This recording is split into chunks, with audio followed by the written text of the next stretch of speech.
Olá, tudo bem? Então, não repara na minha cara de cansado não, tá? Eu tô cansado mesmo, mas mesmo assim ainda quero gravar esse vídeo, tá bom? Então bora lá. Sinais de caráter. Você sabe identificar nos outros e em você mesmo? De cara já adianto que são ações que você pode observar ao longo do tempo. Porém, não é tão fácil assim. Será sobre isso que vamos conversar hoje. Lembrando que essa conversa é a continuação do vídeo chamado As Pessoas Nunca Fazem Algo Apenas Uma Vez. Bora lá? Olá, eu sou Salvo Silveira e você está no canal Pense Nisso, canal focado única e exclusivamente no seu autoconhecimento.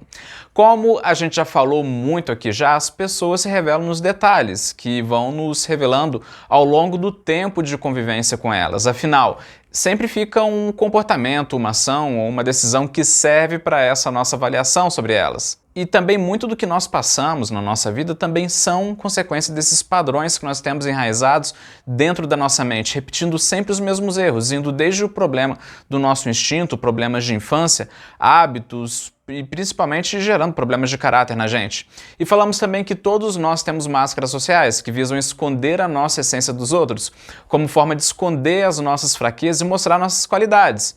Mas todas essas máscaras possuem grandes rachaduras que, por vezes, algumas pessoas conseguem ver a nossa essência, principalmente em momentos que nós estamos estressados. Falamos muito sobre isso nos dois últimos vídeos. Já agora, nós vamos falar sobre formas mais eficientes de estar identificando isso no dia a dia, tanto nos outros quanto na gente mesmo. Mas, a princípio, já te aponto um grande erro. O erro é que nós temos a tendência de avaliar as coisas de forma isolada. Isso é muito errado, pois muitas vezes uma coisa que a gente interpreta como isolada é um padrão da própria pessoa.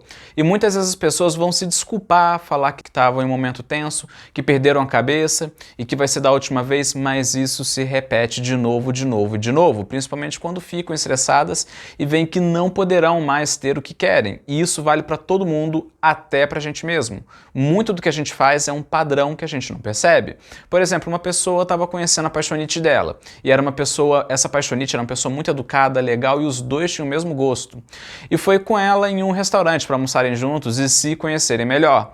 Mas o pedido demorou um pouco, além do tempo para chegar, e notou que essa paixonite ficou brava. Aí demorou mais um pouco e essa paixonite ficou furiosa. E quando o garçom chegou, tratou muito mal o garçom. E na hora que foi pagar no caixa, xingou o caixa. Logo, ele viu que era melhor ele manter a distância, pois a tendência dessa pessoa é uma tendência de ser uma pessoa horrível se relacionar, afinal, as pessoas se revelam nos detalhes. Se ela se irrita com esse problema inconveniente, imagine então com os problemas da relação. A questão é que as pessoas tendem a disfarçar suas falhas de várias maneiras, mas no momento do estresse ou crise, essas falhas podem ficar na cara, perdendo o autocontrole, mostrando as suas inseguranças de uma forma assim bem agressiva mesmo, sabe? Bem diferente da pessoa que é verdadeiramente forte e que durante a crise essa pessoa revela sua resistência, sua força em passar por aquele momento sem descontar nos outros. Outro ponto também que revela muito o lado egocêntrico dos outros é o poder. Como disse Abraham Lincoln, se quiser pôr à prova o caráter de alguém, dê-lhe poder. Pois realmente algumas pessoas são realmente muito educadas, generosas e amorosas, mas depois que conquistam o que querem, elas revelam sua verdadeira essência. Pois quando elas chegam ao poder, elas não veem mais necessidade dos outros e mostram quem elas realmente são. Quer exemplo maior disso do que na política? Em período eleitoral, por exemplo, como é narrado muito bem na música Candidato Caô, Caô, do Bezerra da Silva, em que ele diz em um trecho: ele subiu o morro sem gravata, dizendo que gostava da raça. Foi lá na tendinha, bebeu a cachaça, até bagulho fumou. Jantou no meu barracão e lá usou lata de goiabada como prato. Eu logo percebi que era mais um candidato. Hoje ele pede seu voto para a próxima eleição. Amanhã manda a polícia te bater. Essa música é muito comédia, recomendo que você a ouça, sendo que, na verdade, muitas vezes pensamos erroneamente que o poder mudou as pessoas, sendo que não, na verdade, elas estão sendo o que elas sempre foram, apenas foram reveladas depois que conseguiram aquilo que elas tanto queriam. As pessoas se revelam nos detalhes. Outro exemplo, como a pessoa se comporta longe do trabalho. A pessoa no trânsito muitas vezes pode revelar uma natureza super competitiva dela ao não aceitar ser ultrapassada por um carro. E esse comportamento pode ser levado para as outras áreas da vida. Outro exemplo, quando essa mesma pessoa perde um jogo e fica furiosa. Mas, no geral, é importante você observar as pessoas, principalmente no momento de estresse delas. Como essa pessoa fica no momento de estresse? Ela fica agressiva? Ela começa a soltar desaforos? Ela tende a culpar alguém? Ou ela age de forma oposta? Ela se mantém firme? Ela consegue controlar as próprias emoções? Como que ela fica?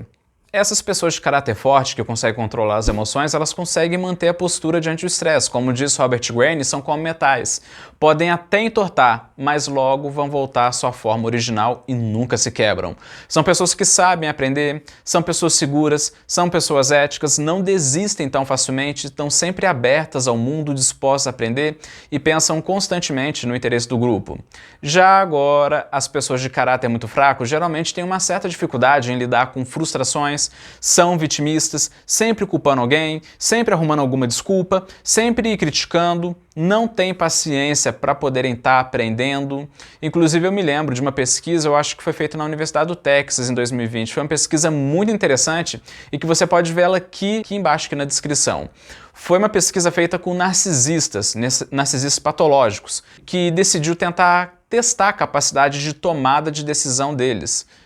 O estudo foi dividido em dois grupos. De um lado, um grupo de pessoas saudáveis e de outro lado, grupo de narcisistas. O estudo era simples. Os participantes iam receber instruções de um especialista de um assunto, do assunto que iam fazer a prova, e em seguida eles fariam a prova, seguindo as instruções do especialista. As pessoas saudáveis fizeram a prova e foram razoavelmente bem, seguiram as indicações dos especialistas. Já os narcisistas patológicos, eles não seguiram as instruções dos especialistas e foram mal na prova. E quando viram o resultado da prova, como você acha que eles agiram? Eles botaram a culpa no instrutor, falaram mal da prova, arrumaram algum culpado pela baixa nota. Nunca reconheciam a imprudência deles e ignorar os especialistas. E não reconheciam que eles seguiam um próprio impulso egocêntrico. Isso acontece porque geralmente narcisistas patológicos têm uma visão muito grandiosa deles próprios. Uma autoestima que pode ser perigosa tanto para o narcisista quanto para os outros, tendo um sentimento muito grande de superioridade, um sentimento muito grande de direito sobre os outros, que no final gera um excesso de confiança que quase sempre termina muito mal. E ele não enxerga isso. E quando acontece alguma coisa ruim, culpa alguém ou algo exterior para continuar com a autoconfiança, que é o que o estudo mostra. Sendo que essa é a base de muitas pessoas fracas de caráter. Tanto é que Warren Buffett, que é o maior investidor da história, e um dos maiores requisitos para trabalhar com ele é ter o caráter. Ele sempre avalia isso, tanto as pessoas vão trabalhar com ele, quanto das empresas que ele vai investir. Tanto é que ele diz, procurando pessoas para contratar, você busca 3 qualidades: integridade, inteligência e energia. E se eles não têm a primeira, as outras 2 matarão você. E a mesma coisa também vale para as relações afetivas. Todo mundo que já se envolveu com uma pessoa abusiva sabe como que é. Geralmente são pessoas muito animadas, são pessoas assim muito egocêntricas, são pessoas muito charmosas, muito carismáticas, mas que por dentro, só Deus sabe. E claro que tem pessoas que seguem o caminho oposto e que inclusive é um exemplo muito positivo de pessoa que não se baseou apenas no charme, de uma pessoa apenas no carisma, e sim na pessoa como ela realmente era.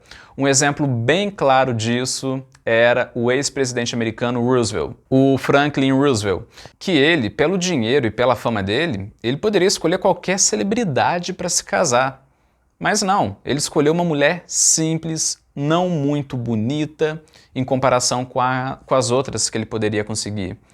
Mas ela era o extremo oposto dele. Mas ao mesmo tempo, a diferença deles não era uma diferença conflituosa. Pelo contrário, era uma diferença que se complementavam perfeitamente. E os dois cresceram muito juntos. Ele até virou presidente dos Estados Unidos e com certeza foi por uma forte ajuda psicológica vinda dela, que era também uma pessoa muito grandiosa. Sendo que não importa a pessoa. Ela pode ser a pessoa mais inteligente do mundo, mais capaz, mais bonita do mundo, mas nada disso compensa a falta de caráter. E as pessoas devem aprender a não serem atraídas pelo canto da sereia, mas sim interpretar situações de forma racional, vendo sinais claros da ausência de caráter. Caso contrário, seria como construir um belo edifício em cima de um pântano. O resultado você já sabe. Não é por acaso que eu já vi empresa de amigo meu em que uma única pessoa muito carismática, mas muito manipuladora, praticamente ajudou a levar a empresa à falência.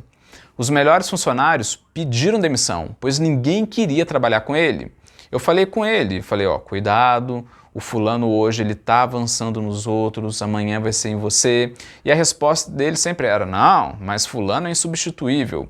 Resultado, quando essa pessoa não tinha mais ninguém para engolir lá dentro, começou a nutrir nele um senso de justiça contra a empresa. Qualquer coisa, ele se achava injustiçado. Começava a fazer exigências cada vez maiores de ou faça isso ou eu vou me demitir. O tempo todo. Fazia o empresário, no caso, comer na mão dele. No final, ele saiu da empresa, processou a empresa, arrancou um dinheirão, e depois foi descobertos vários podres que ele fazia lá dentro, como uma fofocaiada, arrumar briga lá dentro entre os funcionários, roubo de mercadoria, roubo de dinheiro, coagir algumas funcionárias a se relacionarem com ele, sob a ameaça de perder o emprego. Em geral, era um monstro por dentro, mas por fora era uma pessoa meiga, extremamente carismática, charmosa, muito competente no trabalho, se mostrava o tempo todo ser uma pessoa virtuosa, sempre muito dedicada ao trabalho, falando sobre valores morais, ao ponto dele poder até apontar a falha dos outros. Você entendeu, né? Por isso, veja novamente o vídeo, as pessoas nunca fazem algo apenas uma vez, que você vai entender perfeitamente isso através de uma história real. Que não é essa que eu contei aqui agora, é outra história.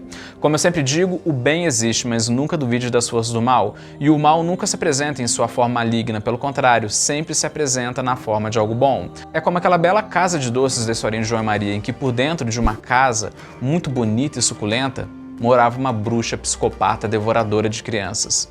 E é aí que eu digo, as pessoas se revelam nos detalhes. Detalhes esses que denunciam seus padrões de comportamento. Pense nisso.